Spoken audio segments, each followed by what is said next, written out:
यात्रेला आता पोहोचतो आम्ही गावामध्ये. तर दीदी कसं वाटतंय तुला? आम्ही आता मस्त बघा तयारी करू माझ्या मुलीने मस्त आम्ही आता चाललोय. आता पोहोचतो आम्ही 5 मिनिटांमध्ये.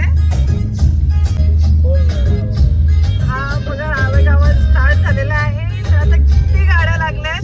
खूप मोठी यात्रा असते. आम्ही दरवर्षी येतो. आमचे काकाच आहेत इकडे तर आम्ही दरवर्षी इकडे येतो.